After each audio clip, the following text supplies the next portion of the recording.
Ok, es, ok. Buenas tardes. Gracias por la presentación, Josué. Vamos a revisar este tema de nefritis lúpica respecto a los factores de mal pronóstico, porque esa es una realidad, ¿no? Las especialidades que estamos involucradas con este tipo de pacientes, ¿no? Somos más de una, ¿no? Nefrología, reumatología, UCI, los médicos de emergencia, los médicos internistas. Realmente muchas de las especialidades estamos involucradas con este tema.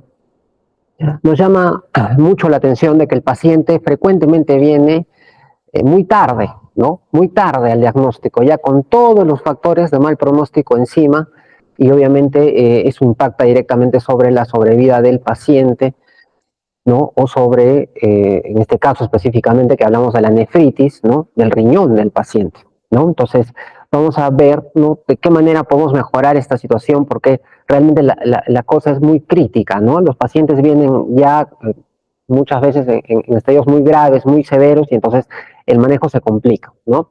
Bien.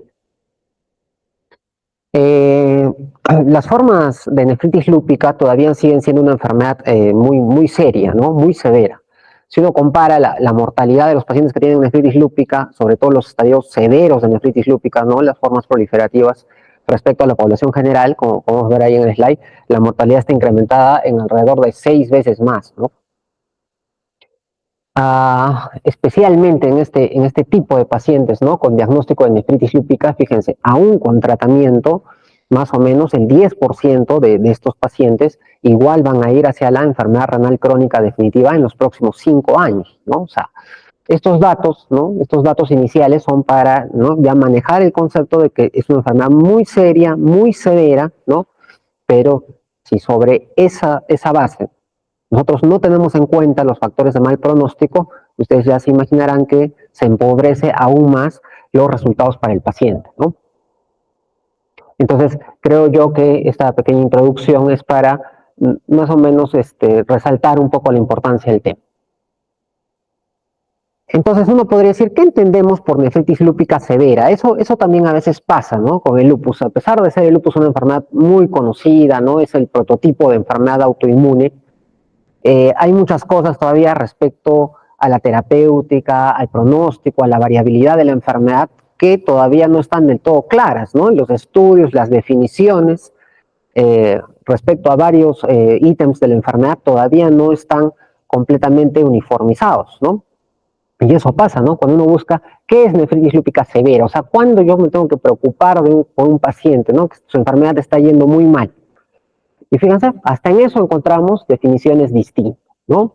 La gran mayoría de la literatura toma la primera definición, ¿no? Que nos habla recién, que nosotros podemos definir recién a una nefritis lúpica como severa cuando no hemos tenido una respuesta al tratamiento, ¿no? O sea, sin terapéutica todavía no podemos estar en esa posición. Sin embargo, mucha también de la literatura, ¿no? Y nosotros lo vemos frecuentemente en la práctica clínica, nos dice de que en realidad sí podemos tener nosotros variables clínicas, laboratoriales, histológicas, ¿no? Que nos pueden permitir predecir, ¿no? Ir cómo va a ir este paciente, qué tan urgente es su tratamiento, ¿sí? Sin necesariamente todavía haber iniciado el tratamiento. Entonces, básicamente nos vamos a enfocar sobre esta segunda definición. Bien, entonces, bueno, no es la idea hablar de lupus, ¿no? Es una enfermedad muy extensa, los compromisos son múltiples. Nos estamos enfocando específicamente sobre el riñón. ¿Por qué? Porque realmente es el compromiso renal en el paciente con lupus lo que va a determinar su pronóstico la mayoría de las veces, ¿no? Entonces, no solo es un compromiso orgánico importante, el riñón en el paciente con lupus, sino que también es un compromiso bastante frecuente, ¿no? La literatura habla del 30 hasta el 50% de los pacientes, ¿no? Entonces, en realidad, la mitad de los pacientes con lupus van a ser compromiso del riñón, ¿no? Sea al inicio o a lo largo de la evolución de su enfermedad, ¿no? Por eso es un compromiso tan importante. Acá en el lado izquierdo de la diapositiva, ¿no? Vemos la clasificación más clásica, ¿no? De lo que es la nefritis lúpica, la clasificación histológica, esta es Estos son los estadios de nefritis lúpica que nosotros podemos obtener una vez que al paciente se le ha realizado la biopsia renal, ¿no? Porque ha tenido, se supone, criterio para realizarle una biopsia renal. Y entonces uno espera tener alguno de estos 6 resultados, ¿no? El estadio 1 es el estadio mesangial mínimo, ¿no? Porque no hay cambios en la microscopía de luz. En la forma 2 hay ya alteraciones a nivel de lo que es el mesangio, ¿no? El intersticio renal. Sin embargo, y como comentábamos al inicio, las formas más complejas, las formas que empobrecen el pronóstico, empiezan a partir del estadio 3, porque ya se empieza a hablar de las formas proliferativas, ¿no? El estadio 3, el estadio 4. El estadio 5 también es un compromiso bastante serio porque el paciente por lo general tiene proteinurias en rangos nefróticos, ¿no? Y nosotros sabemos que si un paciente tiene proteinuria nefrótica durante mucho tiempo, ese paciente tiene mucha más posibilidad de terminar en una enfermedad renal en estadio terminal, ¿no? Y bueno, efectivamente el estadio 6 prácticamente ya es un estadio que no cuenta porque más del 90% de los glomérulos están esclerosados, ¿no? Y entonces ya es un paciente que requiere terapia de reemplazo renal. Entonces, bueno, ese es el asunto, ¿no? Entonces, como decía, ya desde el punto histológico, cuando uno recibe la biopsia de un paciente, si estamos frente a una forma proliferativa, ¿no? Estadio 3, 4, ¿no? Ya estamos aproximando que es un paciente que tiene un pronóstico bastante más delicado. Pero ¿qué es lo que sucede? No vamos a centrarnos, ¿qué es lo que pasa? ¿No? ¿Cómo yo puedo sospechar en una nefritis lúpica? Bueno, acá tenemos al glomérulo, ¿no? Nosotros sabemos que eh, el riñón tiene, bueno, una serie de funciones, pero, digamos, dentro de estas funciones se encarga de que, por ejemplo, las proteínas no aparezcan en la orina, ¿no? Por lo menos las proteínas de alto peso molecular no deben aparecer en la orina, ¿no? Por eso es que cuando nosotros leemos, ¿no? ¿Cuál es ¿no? Un examen de orina? ¿Hasta cuánto de proteinuria puedo tener en 24 horas, ¿no? Hasta 150 miligramos, ¿no? Una pequeña cantidad de proteínas pudiera no ser anormal, pero por encima de ese punto ya es patológico. Y de hecho, si está por encima de 500 miligramos en 24 horas, ya es criterio de biopsia renal en el caso de nefritis lúpica, ¿no? Pero bueno, entonces normalmente esa es la función que se pierde, pues en nefritis lúpica, ¿no? Tan igual como en el resto de glomerulonefritis, acá nuestro glomérulo pierde esa capacidad de evitar de que vayan hacia la orina las proteínas de alto peso molecular, ¿no? Entonces, clínicamente el paciente que tiene proteinuria, ¿no? Con los síntomas clínicos derivados de ello. Y también, normalmente, ¿no es cierto?, no debe filtrarse hacia la orina, ¿no? El glomérulo debe impedir que se filtren los hematíes, los glóbulos rojos, ¿no? Por eso es tan común en la nefritis lúpica observar la presencia de hematuria, ¿no? Entonces, ¿por qué? Porque la lesión está a nivel aquí del glomérulo. Ahora lo vamos a ver un poco más detallado. Entonces, fíjense, todo esto puede alterarse en la nefritis lúpica, ¿sí? Si bien es cierto, digamos, de toda la histología, de toda la estructura del riñón, toda puede verse afectada por el lupus, principalmente se va a afectar el glomérulo, ¿no? Principalmente se va a afectar el glomérulo. No quiere decir que no se pueda afectar la parte vascular, no quiere decir que no se pueda afectar la parte túbulo intersticial, también se afecta, ¿sí? Pero, digamos, el blanco principal, el ataque principal, el depósito de los inmunocomplejos, el proceso inflamatorio, se da fundamentalmente a nivel del glomérulo, ¿no? Vamos viendo, ¿no? Alguna ya de la terminología que se emplea en la biopsia, por ejemplo, se empieza a generar el desarrollo de estas crescentes, ¿no? Celulares, ¿no? Una proliferación a nivel del epitelio. Empieza a haber depósito de los inmunocomplejos, de los anticuerpos a nivel también del mesangio, ¿no? Empieza a haber injuria a nivel de lo que es los porocitos, o sea, la barrera de filtración de lo que es el glomérulo como tal, ¿no? Y entonces de ahí se derivan el resto de alteraciones, ¿no? Como decía, las lesiones tubulointersticiales, las lesiones vasculares, a veces no las vemos mucho, pero a veces son tremendamente importantes, ¿no? Por ejemplo, si una nefritis lúpica se asocia a lesiones vasculares tipo microangiopatía trombótica, eso es un paciente que también va mal, ¿no? Desde el punto de vista del estadio de su nefritis lúpica, ¿no? Generalmente también va a requerir anticoagulación, además del tratamiento inmunosupresor convencional, ¿no? Entonces, ¿por qué? Porque literalmente ninguna estructura del riñón, ¿no? Si bien es cierto, uno cuando piensa en lupus, vuelvo a repetir, inmediatamente o automáticamente piensa en glomerulonefritis, no debemos olvidarnos que también estructuras como el túbulo, las estructuras vasculares también pueden verse comprometidas. Y entonces, justamente, ¿no? Entonces uno puede decir, y entonces, ¿cuál es la diferencia, no? O sea, ¿qué pasa si el inmunocomplejo se deposita en el epitelio, ¿no? En la membrana basal glomerular, en la membrana de filtración o en el endotelio? ¿Eso tiene alguna repercusión? ¿Importa clínicamente? Sí, ¿no? Porque justamente a partir de ello es que se derivan las alteraciones en el paciente, ¿no?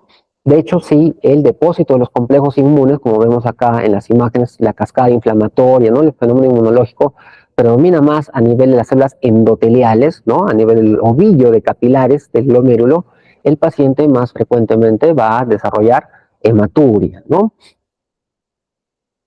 A diferencia que si el proceso inmunológico se da más a nivel de las células epiteliales, ¿no? El paciente desarrollará más proteinuria, lo que comentábamos en el slide anterior sobre los podocitos, ¿no? Cuando se altera la barrera de filtración, lo más destacado del paciente es que va a tener proteinuria, ¿no? Sin embargo, nosotros frecuentemente en la práctica clínica, ¿no? Y eso es deducible porque finalmente el lupus, el fenómeno autoinmune, no distingue digamos, no distingue de nombre, simplemente se genera el fenómeno autoinmune, ¿no? Entonces, frecuentemente hay fenómeno inmunológico a nivel del endotelio, a nivel del epitelio, y el paciente viene con formas mixtas, ¿no? Viene tanto presentando tanto hematuria como proteinuria, eso lo vemos frecuentemente. Entonces decíamos, ¿no? Entonces, finalmente, ¿no? En esencia, ¿qué va a hacer el lupus con el riñón? Va a inflamar el glomérulo, eso se llama glomerulonefritis. Dependiendo, de acuerdo a la fisiopatología previa que comentábamos, ¿no? ¿Dónde va a estar predominantemente el compromiso inmunológico, el depósito de los inmunocomplejos? Se traducirá preferentemente como un síndrome nefrítico, como un síndrome nefrótico o como una forma mixta, ¿no? De acá derivan los síntomas, ¿no? Porque alguien me podría preguntar todo, pero hasta ahora me ha hablado de proteinuria, hematuria, no me ha hablado de ningún síntoma clínico, ¿no? No, justamente los síntomas derivan de estos dos grandes síndromes que no son exclusivos, ¿no? De la nefritis lúpica, pueden aparecer en otros tipos de glomerulonefritis, tanto primarias como secundarias. Y entonces, ¿cómo independientemente, ¿no? De sea cual sea la enfermedad que está generando la inflamación a nivel del glomérulo, este, ¿cómo uno puede empezar la sospecha? ¿No? Eso es importante, porque como hemos visto, a veces el paciente tiene que estar mucho tiempo con la enfermedad encima para que haya una traducción clínica evidente, ¿no? Entonces, ¿cómo puede el laboratorio adelantarme a esta situación? ¿Cómo yo puedo estar sospechando que el glomérulo de mi paciente está sufriendo? Bueno, lo podemos hacer con un examen de orina, ¿sí? Un examen de orina para justamente pesquisar si está sucediendo eso, ¿no? Si se están pasando los glóbulos rojos a la orina del paciente porque el glomérulo no está cumpliendo su función, ¿sí? Pero fíjense, eso casi nunca lo voy a poder hacer al ojo, ¿no? Es muy raro, no es frecuente que el paciente, por lo menos con glomerulonefritis por nefritis lúpica, tenga hematuria macroscópica. Generalmente tengo que buscarla sí o sí con el examen de laboratorio, ¿no? Sí o sí con el examen de laboratorio, porque lo que más frecuentemente del paciente es hematuria microscópica, ¿no? Ese sería de repente, yo creo, el primer mensaje, ¿no? Estaría mal que yo tenga un paciente con diagnóstico de lupus y que sin pedirle un examen de orina pueda decir o está en las condiciones de decir que no tiene hematuria simplemente porque no la veo macroscópicamente, ¿no? Hay que tener cuidado con eso. Y el tema al respecto, ¿no? El tema de la proteinuria, fíjense, ¿no? A veces con medidas tan sencillas, ¿no? Con una tira reactiva ya puedo iniciar la sospecha. Sin embargo, ya, ¿no? Si ya estamos en un mayor nivel de atención o tenemos la posibilidad, lo ideal es pedir la proteinuria en orina de 24 horas, ¿no? Muy bien. Esto es lo que decíamos, ¿no? A veces uno dice, doctor, usted comentó que los estadios histológicos de la nefritis lúpica, el estadio 3 y el estadio 4 son las formas proliferativas, pero, o sea, son las formas de peor pronóstico, pero ¿por qué hay esa distinción, no? ¿Por qué estadio 3 y por qué estadio 4? Tiene que ver con la extensión, ¿no? Si están comprometidos más del 50% de los glomérulos o menos del 50% de los glomérulos en esa toma de biopsia, ¿no? Entonces eso más o menos es, ¿no? Esta es más o menos la manera de estadiar, ¿no? Cuando se manda la biopsia renal a analizar por patología, habíamos mencionado la clase 1 era la mesangial mínima porque no hay evidencias de alteraciones en la microscopía óptica. La clase 2 ya hablábamos de la forma mesangial porque ya hay infiltrado inflamatorio a nivel del intersticio del glomérulo. Simplemente empiezan a partir de acá, ¿no? A partir del estadio 3 ya hacia las formas proliferativas. Y fíjense, es frecuentemente biopsiado este estadio 3, ¿no? Sin embargo, si nosotros vemos el conjunto, ¿no? Digamos, esta es una vista más amplia, ¿no? En la microscopía, ¿no? Así como vemos glomérulos enfermitos, como está señalando las flechas azules, ¿no? También se ven glomérulos sanos, ¿no? Donde todavía no ha habido proliferación. A diferencia de un estadio 4, donde si yo veo el extendido completo, creo que tengo una lámina para poderlo apreciar mejor, voy a ver que más de la mitad, más del 50% de los glomérulos de esa muestra ya van a tener, ¿no? Proliferación. Entonces, obviamente el estadio 4 es un estadio más serio que el estadio 3, ¿no? Fíjense, y este es el estadio que más frecuentemente se encuentra, ¿no? La mayoría de los estudios que se ponen a ver los estadiajes de biopsia renal en pacientes con nefritis lúpica, el estadio más frecuente es la clase 4, ¿no? Una de mal pronóstico. Bien, eso es lo que les mencionaba, ¿no? Comparamos este extendido, esta lámina, esta biopsia de clase 4 con la anterior que les mostré de clase 3, acá, ¿no? La mayoría de los glomérulos están comprometidos, ¿no? Más del 50%, eso es lo que le da la denominación de estadio 4. Bien. El estadio 5, como mencioné, también es un estadio bastante serio, porque si bien es cierto acá los hallazgos proliferativos no son demasiados como en el 3 o el 4, pero acá el gran problema está a nivel de lo que es la membrana de filtración, ¿no? Entonces el paciente tiene proteinurias muy severas, ¿no? Muy severas, proteinurias en rangos nefróticos. Acá en el hospital hemos visto proteinurias nefróticas 9 gramos, 10 gramos, 12 gramos, ¿no? O sea, 4 o 5 veces más el límite ya, o digamos, el punto de corte para síndrome nefrótico, ¿no? Y es así, es la realidad, así vienen los pacientes, ¿no? Con esos grados de proteinuria, ya se imaginarán ustedes que clínicamente el paciente viene en anasarca, ¿no? Completamente dematizado. Es el estadio 6, como mencioné ya, acá no hay mucho que hacer, es un paciente que tiene que ir a terapia de reemplazo renal, ¿no? Muy bien. Justamente en el análisis de la biopsia renal, habíamos mencionado, ¿no? Por ejemplo, la clase 1 es la de cambios mínimos porque justamente no se encuentran alteraciones en la microscopía óptica, pero eso es a la microscopía óptica. Esa misma muestra de biopsia renal se puede hacer analizar también por inmunofluorescencia y por microscopía electrónica, y con eso yo voy a tener más datos, ¿no? Por ejemplo, en el caso de la inmunofluorescencia, es bastante útil respecto al diagnóstico diferencial porque la nefritis lúpica, a diferencia de otras tantas glomerulonefritis, tanto primaria como secundarias, tiene esto que no vamos a decir que es patognomónico, puede presentarse en otros tipos de enfermedades, pero es bastante, digamos, característico de nefritis lúpica, que es este patrón Hull-House, ¿no? O sea, que tiene depositado todo el sistema inmune ahí, ¿no? IgG, IgM, complementos, ¿no? O sea, ese es el tema. Bien, entonces, como hemos visto, eh, ya el estadio histológico nos ayuda bastante, bastante más o menos a saber qué paciente puede que no vaya bien con la terapia inmunosupresor, ¿no?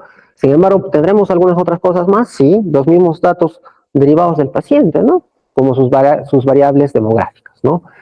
Respecto al género, al sexo, todavía es debatible porque lamentablemente los estudios no son homogéneos respecto al género, ¿no? Como nosotros sabemos, el lupus es más o menos 9, 10 veces más frecuente en el sexo femenino que en el masculino, ¿no? Entonces, la gran mayoría de los estudios siempre van a incluir, la mayoría de sus pacientes van a ser de sexo femenino, entonces es un poco difícil homogenizar los resultados. Pero clásicamente se ha mencionado, ¿no? Colocar en un examen, ¿no? ¿Quién tiene en general más, o sea, un pronóstico más delicado es el sexo masculino, ¿no? Pero los casos obviamente son menos. También, y esto lo vemos también acá en nuestro hospital, ¿no? Pacientes que tienen lupus pediátrico, ¿no? El debut de la enfermedad antes de los 18 años de edad también tiene pronósticos bastante delicados, con una gran cantidad de recaídas, problemas con la inmunosupresión. Es también un problema el lupus de inicio juvenil, que no es raro, ¿no? Fíjense, 15 a 20% de los casos en las series, ¿no? Respecto a la raza, ¿sí? Todo lo que sea raza no caucásica en general tiene más pronóstico, ¿no? Afroamericanos, hispánicos, toda la raza que no sea caucásica, en general el lupus es más agresivo, ¿no? Como en nuestro medio. y el bajo nivel socioeconómico por una serie de razones, ¿no? La posibilidad de acceder a atención médica, ¿no? O a los medicamentos, o la misma adherencia al tratamiento, muchas veces también están asociadas a este problema del nivel socioeconómico y se ve que también se impacta bastante en el pronóstico del paciente. Y entonces uno dice, ¿qué pasa? ¿No? ¿Qué es lo que pasa? ¿No? ¿Estamos teniendo un problema de diagnóstico temprano? ¿Qué es lo que sucede? Pero esto que yo les pongo acá en rojito me parece que es lo que es la realidad, ¿no? Cómo vienen los pacientes, ¿no? Ya está visto, ¿no? Muchos estudios ya han demostrado esto. Un paciente que ya viene, ¿no? Acude a la especialidad, sea reumatología, nefrología, la especialidad que tenga que ver con el tema, pero que ya viene con una tasa de filtración glomerular disminuida, ¿no? Menos de 60 milímetros por minuto, ya tiene menos desenlaces, ¿no? ¿Qué quiere decir, doctor? Yo podría tener un paciente con nefritis lúpica, diagnosticarlo con una tasa de filtración glomerular normal. Sí, claro que sí, pero lo tenemos que agarrar pues en proteinuria, en hematuria, no lo tengo que agarrar en anasarca, edema generalizado, que ya no orina, ¿sí? Entonces, eso es la importancia de adelantarnos con el laboratorio. A veces no esperar el síntoma clínico, sobre todo si el paciente ya tiene establecido el diagnóstico de lupus, ¿no? ¿Qué vemos en la realidad? No es así, lamentablemente. Vienen con síntomas de insuficiencia renal y al buscar la etiología de la insuficiencia renal, por ahí sale lupus, ¿no? O sea, la cosa sale al revés, por eso es que los pacientes a veces tienen desenlaces tan malos, ¿no? Entonces, fíjense, eso es lo que he mencionado, ¿no? Si uno compara, acá hemos hecho, ¿no? Este estudio comparó pacientes que tienen la tasa de filtración glomerular normal versus los que ya la tienen disminuida. Fíjense, los que la tienen disminuida es esperable, ya tienen mayores niveles de proteinuria, tienen sus biopsias, frecuentemente tienen ya estadios histológicos más avanzados, de las más serias, las que habíamos hablado, el estadio 3, el estadio 4, el 5, ¿no?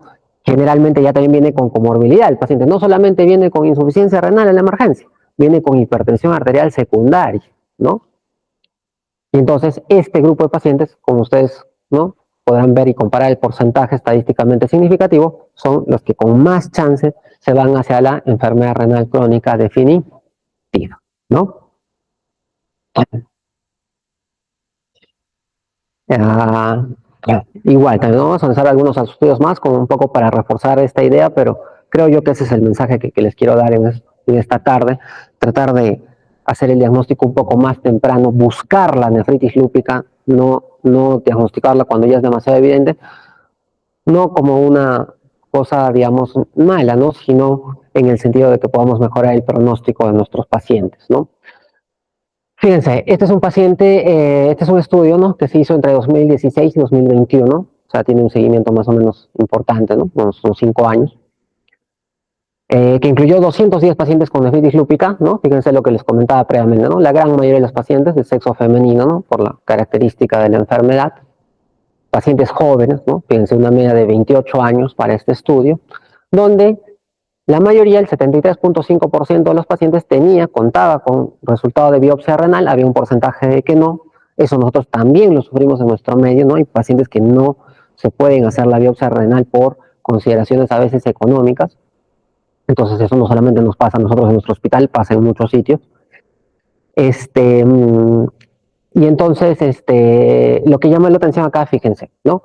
Porque a veces uno dice, no, doctor, ¿no? Podría de repente alguien que haya leído el tema, pero yo he leído por ahí algún estudio que dice que la supervivencia en nefritis lúpica es a 80%, la tasa de éxito. Pero es que uno tiene que fijarse qué pacientes ha incluido en ese estudio. Fíjense por qué este estudio es tan interesante. Porque se parece a nuestra realidad. Fíjense, en ese estudio el 60% de pacientes sí tenían una elevación de la creatinina sérica por encima de 1.4 miligramos por decilitro a su ingreso. O sea, en cristiano ya eran pacientes que entraron con insuficiencia renal. Entonces, por eso este estudio tiene mucho valor, ¿sí? Y fíjense, un 40% de los pacientes tenían una proteinuria por encima de 3 gramos. Y entonces, fíjense, con estas características que nosotros las vemos frecuentemente, se me perdió el puntero, que las vemos nosotros frecuentemente, fíjense, igual, un 10 a un 15% de los pacientes igual se fue hacia la enfermedad renal crónica definitiva en el tiempo de estudio. Entonces, a veces, ¿qué es lo que hace la diferenciación? Lo que habíamos mencionado, ¿no? A ambos, o sea, yo no me voy a fijar si el paciente tiene o no tiene insuficiencia renal, igual le voy a dar tratamiento. ¿Qué me va a definir su pronóstico? Lo habíamos dicho eso en la primera definición, en el segundo slide que mostré, me parece, ¿no? Si el paciente tiene una respuesta completa a la inmunosupresión, entonces ese riñón va a vivir más, ¿sí? Pero si no ha tenido una adecuada respuesta, fíjense cómo, estas son las famosas curvas, ¿no? De Kaplan-Meier, fíjense cómo la supervivencia renal baja tremendamente y se vuelve estadísticamente significativa, ¿no? Entonces, eso va más pegado a la primera definición. Si no hay respuesta inicial al tratamiento, ¿no? O sea, yo del tratamiento un año, no digamos de inmunosupresión, y no hay mejoría en los parámetros, yo ya más o menos sé que ese paciente quizá se va a ir, ¿no? Tiene mucha más probabilidad de irse hacia la enfermedad renal crónica terminal.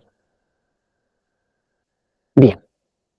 Esto, ¿no? Esto también, ¿no? Esto definitivamente también afecta el resultado de nuestros pacientes, ¿no? La accesibilidad a los medicamentos, a las pruebas de laboratorio, porque ustedes entenderán de que dar un tratamiento inmunosupresor requiere estar haciendo, ¿no? Determinaciones laboratoriales continuas. Entonces, si el paciente no tiene esas posibilidades, ¿no? Nosotros lo vemos acá en nuestro hospital, no solamente porque puedan faltar reactivos en nuestro hospital, sino porque a veces tenemos pacientes que nos son referidos de otras realidades, ¿no? Vienen de pacientes de Puno, de Cusco, ¿no? De otros sitios donde se les hace difícil a veces quedarse para hacerse un análisis de laboratorio, ¿no? Entonces, todas esas cosas siguen sumando a que se empobrezca el pronóstico de nuestro paciente, ¿sí? Solo para tener una idea, porque no es mi idea de extenderme mucho, y para tener una idea, ¿no? ¿Qué es lo que nosotros hacemos cuando tenemos un paciente con nefritis lúpica con una forma proliferativa? Se le inicia el tratamiento en lo que se denomina la fase de inducción, ¿no? Generalmente, inclusive eso se da hospitalizado, ¿no? Se le da pulsos de metilprednisolona, ¿no? Durante 3 días, más o menos 1 gramo, y luego de eso hay que darle una droga ahorradora de corticoides, porque no lo puede tener el paciente, ¿no? Con corticoides demasiado tiempo. Los efectos adversos van a ser más probablemente que el beneficio. Entonces, frente a una forma proliferativa, nosotros acá utilizamos el esquema que da el Instituto Nacional de Salud, ¿no? Que es la posibilidad de iniciar el tratamiento con ciclofosfamida, ¿no? Generalmente se da de 0.5 a 1 gramo por metro cuadrado del paciente y eso se da mensualmente los primeros 6 meses.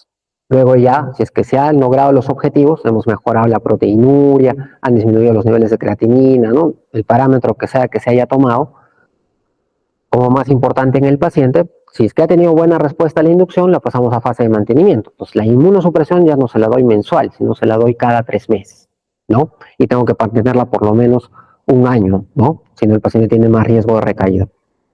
Entonces, fíjense que es un camino bastante largo el que tiene el paciente, ¿no? Un tratamiento inmunosupresor por lo menos de 2 a 3 años en el caso de que haya respondido adecuadamente, porque si durante ese trayecto me hizo alguna recaída, tengo que empezar nuevamente la inducción, ¿no?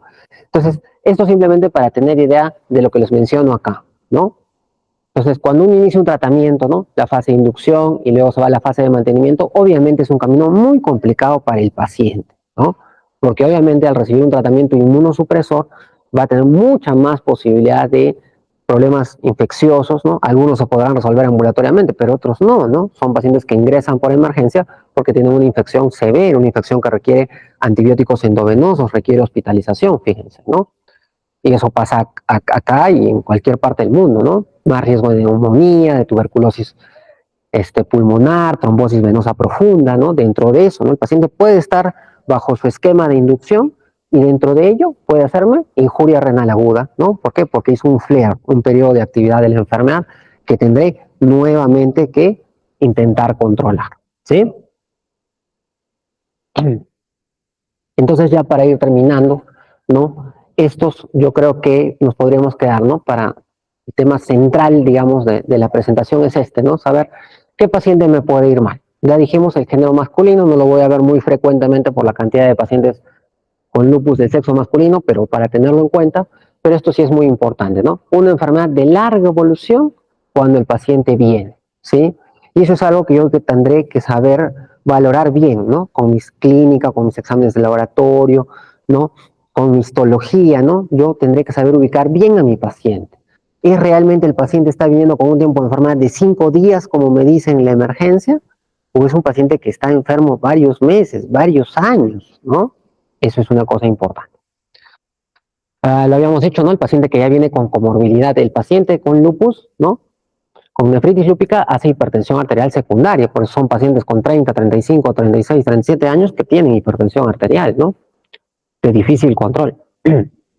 La cantidad de flares, esto es lo que mencionaba, ¿no? Puedo estar yo con un paciente, inclusive en fase de mantenimiento, me respondió a la fase de inducción, y de buenas a primeras, de un mes al otro, ingresarme por emergencia con síntomas de insuficiencia renal.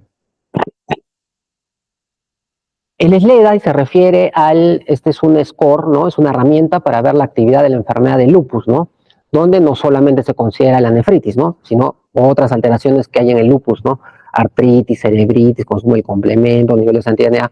Bueno, son una serie de parámetros para valorar cómo está la actividad de lupus, que también, ¿no? O sea, lo que me dicen, y lo vamos a ver en un gráfico, un lupus que no solamente está afectando el riñón, sino está afectando otros órganos, sobre todo órganos indispensables para la vida, obviamente va a tener un peor pronóstico, ¿no? Fíjense, este es un estudio también muy interesante, este es un estudio muy, muy interesante, porque nos muestran, ¿no?, cómo les va al paciente que ya viene, ¿no? Cuando yo recién le hago el estudio, lo diagnostico, ya me viene con una tasa de filtración glomerular menor a 30 mililitros por minuto, perdón, ¿no? Entonces, fíjense, si yo separo a los pacientes con este criterio de la tasa de filtración glomerular, fíjense, el 42.2% de los pacientes va a requerir diálisis al seguimiento. Casi la mitad de los pacientes. ¿Cómo vienen? O sea, revisemos la historia clínica de los pacientes que acuden a nuestro hospital. Casi todos vienen con la tasa de filtración glomerular menos de 30. Entonces, algo estamos haciendo mal. El diagnóstico está siendo muy tarde, ¿no? Entonces, por eso a veces vemos mal los resultados, ¿no? Bien.